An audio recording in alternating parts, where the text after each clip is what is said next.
Alright, in this video I wanted to talk about Anki, which is a spaced repetition flashcard program, which I find quite useful. In case you don't know what it is, spaced repetition is basically a studied method of learning by which you increase the time of reviews for things that you memorize.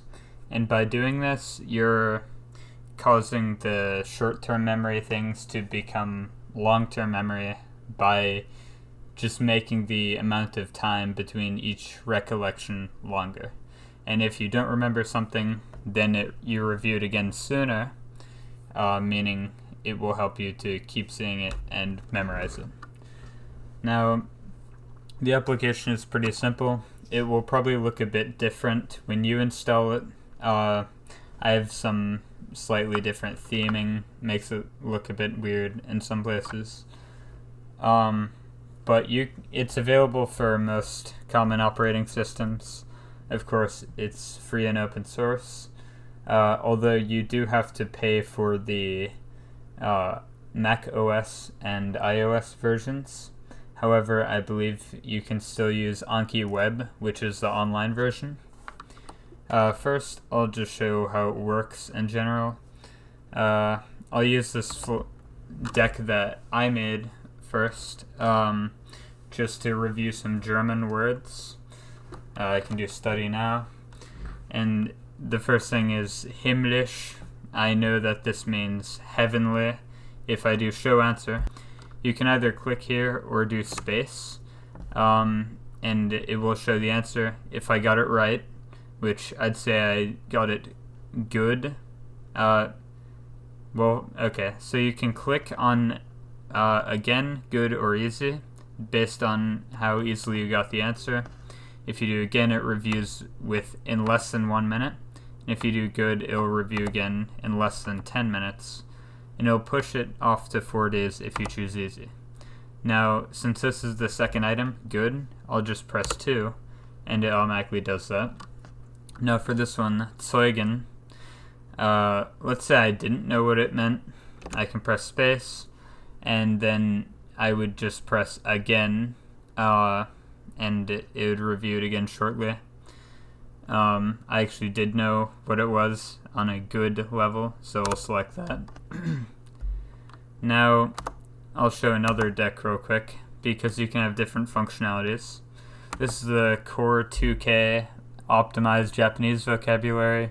I found this one online, and it has thousands of different Japanese words. I'll just show. It also has a black background by default. So let's say I don't know what this is. I can show the answer, and it will give an audio recording as well as an example as to what it is. It also gives the furigana, so you can see how each kanji is spelled. And since I didn't know, I can just do again. And I don't know this one either.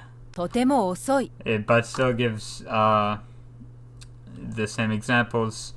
And it also has buttons, so you can redo the reading, or you can also redo the entire example.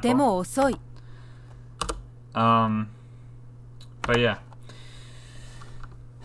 So I think now I should probably show how you make... Actually, first I'll show how you make an account. So you can just search for Anki. The website is apps.anki.net or apps.ankiweb.net, and of course you can just download it. And if you go to Anki Web, which is right here, and you can go to your account. I'll actually log out real quick. You can log in. You just need an email and password. It's really simple.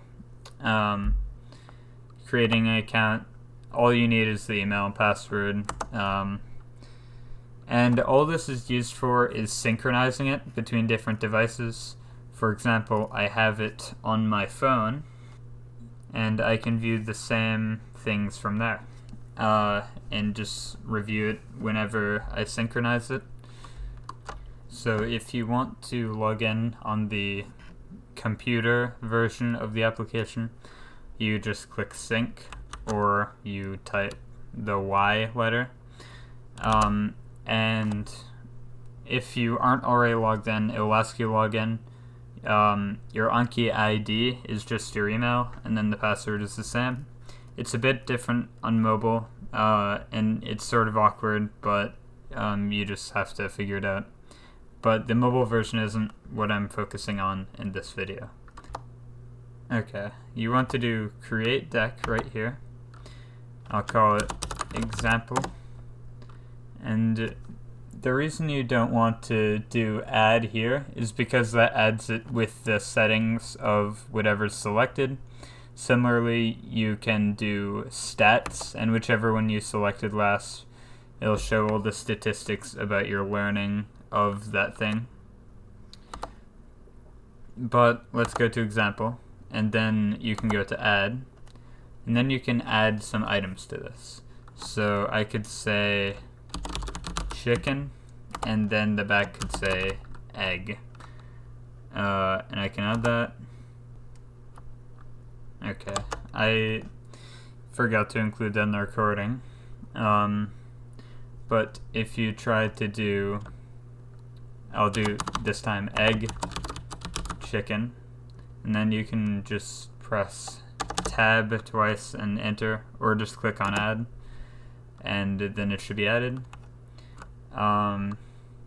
Then I can do like, I don't know, triangle, and then you could say like a squared plus b squared equals c squared. Wait, there's actually special formatting options, so you could do, like, you could actually show the superscript. It says to do control plus for that. Control plus plus. Okay, well, you can just click on it and it'll make it work. And there are also shortcuts. And I could also say like, I don't know, 90, you can put in the degree symbol, 90 degree equals right triangle, and whatever else. You could even color if you want 3 angles, and I could do, you could do it in blue or something, and then you have that there. So I can click add, then you can close, and now it will allow me to study this. So we'll say chicken, I know it will say egg on the back, so I can say easy, then I can show answer for egg, and it will say chicken. Let's say I didn't know that, so I could press 1 for again. And for triangle, let's say I forgot the equation, and I could only remember part of it. And if I want to review it again, I could just press 1. So now it will show egg, it will show it shows that chicken, it shows triangle, it shows that, but it won't show chicken because it pushed that back 4 days, so we won't see it until then. Let's say good on that and good on that. I'll show it again. So now if I have good, it changes so it's 1 day instead of 10 minutes because it's increasing the amount of time it takes. So I can press good and good, and I can look at the stats if I wanted. You can see I did 2 or 3 items, and they're all quote-unquote young, meaning I'm starting to learn all of them and whatever. You can choose to make you can choose steps in minutes, meaning at first it will review in 1 minute, and then the next time it'll review in 10. If you wanted, you could do 20, so after you get to 10 it does 20. And you can sort of change that how you'd like. You can also choose how many new cards you want per day. Note that's not the total. It will have all the ones that have been pushed to that date as well as 20 new ones every day. And there's some more advanced options, but those are the most simple ones. Anyway, I hope you found this video useful.